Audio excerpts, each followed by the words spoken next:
Today we are going to discuss what is the difference between conductors, semiconductors and insulators.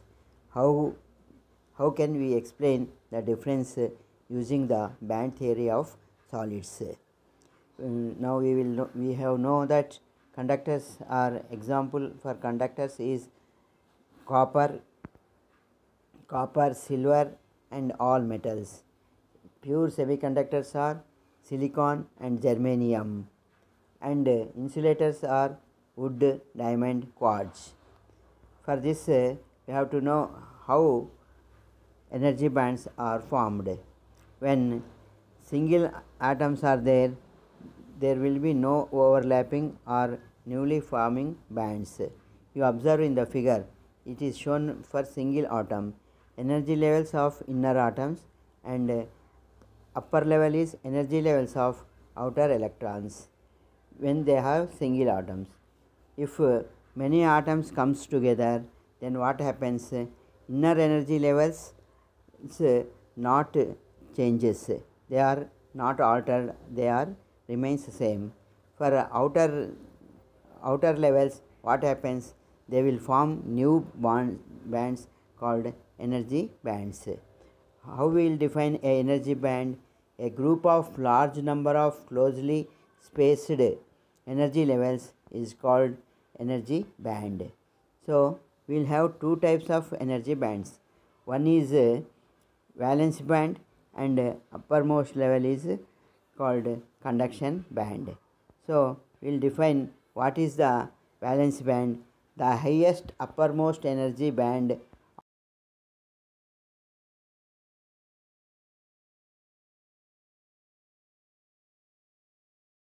which is occupied by the valence electrons is called valence band.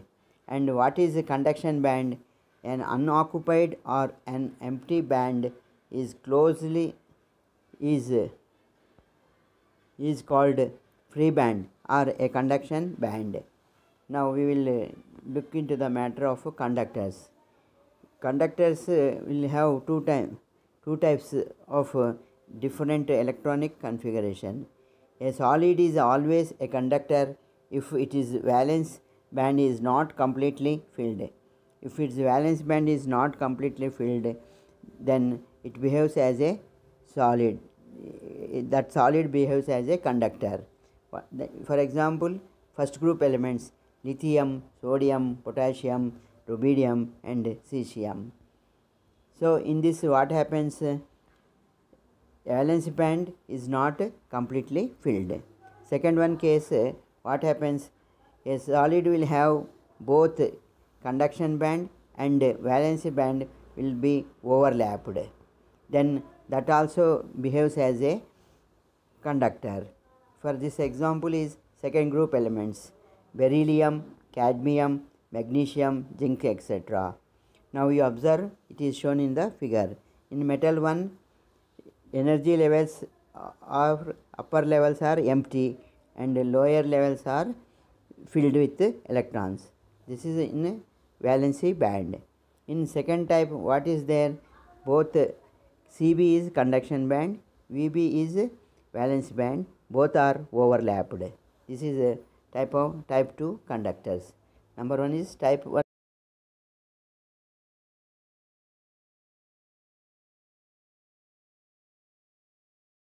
Energy gap between conduction band and valency band, we call it as energy gap. There will be much more energy gap in case of insulators, that is nearly 3 electron volts to 6 electron volts. You observe in the figure 1. And for semiconductors, what happens? Energy levels, there is a gap is very less, that is nearly 1 electron volts.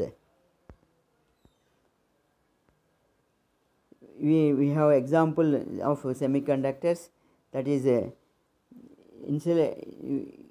solid is a semiconductor if the energy gap is much smaller as compared to that in the case of insulator. We have given example for their energy gaps. Already we have discussed that energy gap is nearly 3 to 6 electron volts in case of insulators and nearly 1 electron volts in the case of semiconductors. For insulators, you take example diamond, you have energy gap of 5.33 electron volts, and if you take zinc sulfide, its energy gap is 3.6 electron volts.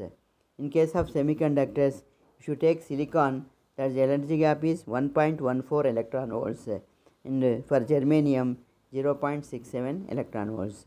You remember these important points. These are helpful for IIT JEE. Thank you.